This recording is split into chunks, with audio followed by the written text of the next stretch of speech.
Welcome back to the Vandy Sports Podcast. I'm Joey Dwyer here at Memorial Gymnasium after Vanderbilt's 75-61 loss to LSU. We're presented by the Wash House. Thank you to the Wash House for making content like this possible on a game-by-game basis and your support throughout the season.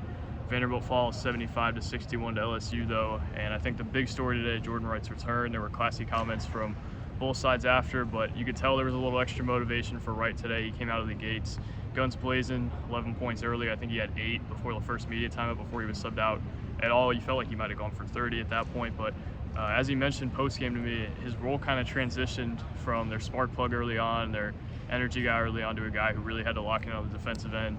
He did a lot of really good things on Tyron Lawrence. He grabbed 7 rebounds, really did a lot of dirty work late. He scored 15 points though, total 15 points the first time these two teams matched up. LSU sweeps Vanderbilt, but I think Wright is a really interesting case study into what this program could have been versus what it is, because if they keep a guy like Wright, who does all the right things, who says all the right things, who everybody loves, then I think they're in a much better spot than they are. They're probably in a more similar spot to LSU than they would be a tournament team, but it feels like they'd be a whole lot better. But I think they mishandled the Wright situation in a lot of ways. I talked more about that in the first rapid reaction, but I think there were so many stories that you hear. You're like, I don't really know that Jordan Wright's in the wrong there. And when a guy transfers in the league, you ultimately think he's probably in the wrong. And I think Stackhouse even said today, like, he went to his dream school. I don't know if there's a reason to really dislike Jordan Wright for any reason. I think he gave this team and this program a lot, and a lot that it wouldn't have had otherwise. He was Stackhouse's first recruit, and frankly put up with a lot of crap throughout this program, whether that was losing, whether that was stuff with the staff, whether that was locker room stuff, whatever. Jordan Wright put up with a ton of crap in this program and came out better on the other side of it. And Stackhouse said he's happy for him, and I think he probably believes that, because Jordan Wright has he's been a really solid presence for LSU. He's a top 15 scorer in the league. He'll probably be a candidate to be an all-SEC second or third team guy, averaging about 15 a game.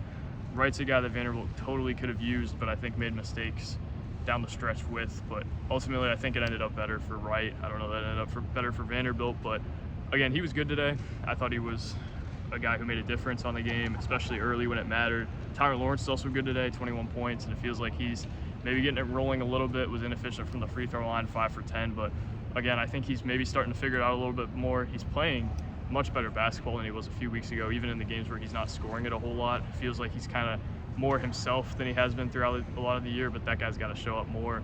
I think really what needs to show up more for this Vanderbilt team is it's role guys, and I just don't think they have enough depth. And that's not a breaking news story or anything of the sort, but Jerry Stackhouse even said we got what we needed from our 2 main guys, but we didn't get enough from anyone else. And Ben Lubin was a guy they didn't get enough from tonight. It's not an indictment on Ben Lubin. He's been fantastic down the stretch. He was 3 for 7 today though. Only grabbed 2 rebounds, had 1 block in 33 minutes. Got to get more out of him. Got to get more out of Evan Taylor, who had 5. Jordan Williams had 0. Lewis had 2. West had 2. Presley had 4. I actually thought he gave them some okay minutes, but I think the point kind of stands. They're not getting enough from anyone but Lawrence and Magnon, and some days they're not even getting that from them. A guy like Wright would help there. I want to dive into more of what Wright said post-game, because I got a one-on-one with him, but I think he has some really nice perspective on today. He talked about how he was forever grateful to be part of the Vanderbilt family, how he was emotional coming back here, and was just kind of grateful to be back. And I thought that was an interesting storyline. Talked about Tyron Lawrence and Ezra Magnon, guys that he might have at his wedding one day. So just kind of an interesting look into a guy who was here and did a lot of good things for that program. But Vanderbilt, again, just wasn't good enough today. I think Stackhouse hit it on the head when he said their front court was dominated in the second half. Again, a thing that he didn't bring up a whole lot, but I think was really impactful, 3 for 21 shooting from the 3-point line and 72% shooting from the free throw line. You're not going to beat a whole lot of SEC teams like that, especially if you're Vanderbilt, especially if you're undersized, not as physical as other teams, not as athletic as other teams. Probably not going to win games like that. And I think Vanderbilt just didn't have enough from beyond the arc. That's the great equalizer. And LSU shot it 32%, made 10 of them. Vanderbilt made 3 of them, shot 14%. So that's kind of your story if you're looking into this game as a whole.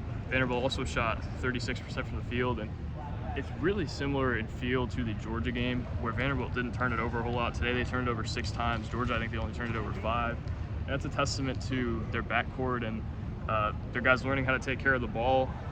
Magnon had 3, but you felt like he's got to kind of force them at some points just because they don't have a whole lot outside of him. But they have veteran guards who do what veteran guards do a lot of the time, but they just don't have a whole lot of pieces to complement those guys. And you saw it again today. LSU had way more pieces.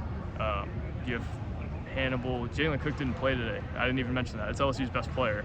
I don't even know that Wright is his best player, although Stack said Wright could probably play overseas or play at the next level in the United States, NBA or G League, because he didn't want him to sell himself short professionally. But again, Jalen Cook didn't play. That was the guy who lit Vandy up early. And I know what I gathered was in that first game, Cook didn't really score a whole lot on Magnon. They just couldn't really guard him in the ball screens. So that was an interesting kind of thing I had figured out. But Vanderbilt your defense just isn't good enough against teams like this, especially when they give up 14 offensive rebounds, and that's what happened today. Jordan Wright grabbed a few of them, but their front court was really good. They had 5 double-figure scorers. A lot of them were in the front court, and they had another guy who was an 8-point scorer, almost a double-figure scorer. That would have been 6. So just a more balanced attack from that team.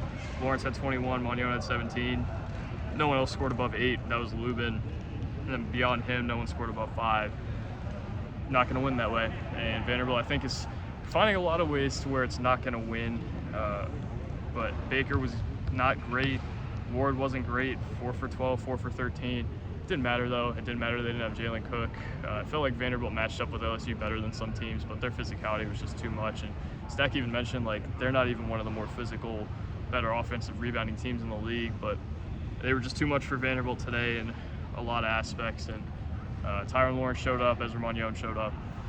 They didn't get enough from everybody else, though, and that's the story, as well as Jordan Wright's return. Let me see if I missed any notes I had from talking to him post-game. I thought it was interesting. He did say after the UAB game last year, as he walked off the floor, he pretty much knew he was done. I think there was some thought that maybe he would come back after that, but I don't think that really turned into a whole lot. So that was an interesting tidbit, but again, he was good today, 5 for 8 shooting. Wasn't that aggressive offensively in the second half, but did a lot of other things that Vanderbilt needs its guys to do, and just kind of a microcosm of where this thing is. They're guys that were really helping them last year are here, and that team was so good because it had so many options. You had Liam Robbins as the 1.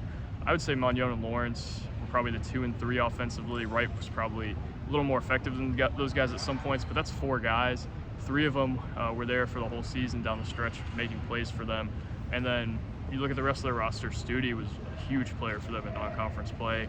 Trey Thomas, I think, did some good things for as much flack as he got. Stack really seemed to trust him, but they don't have that many options this year. It almost looked like they would have more depth than they would have in the past, but I guess they maybe got trapped in the thinking of, well, we're watching these practices and it's really competitive. And I think that's really where it got them, more so than like we have all these incredible players. It was just there's so many guys who are kind of even here. And Rivera Torres, I think, stood out in the summer, but not a whole lot otherwise. So Vanderbilt's depth has to improve, and a lot of things about this program do. But again, the story today, Jordan Wright's return, and all that caused for Vanderbilt. He was not even at his complete best, but you saw what he could do today, and I think his ball handling's gotten better. But yeah, sorry to make this a full Jordan Wright reaction video, but it's kind of where we're at right now. That's really the main story here. Vanderbilt, not enough tonight, and not enough a lot of nights down the stretch. They're playing at Kentucky on Wednesday.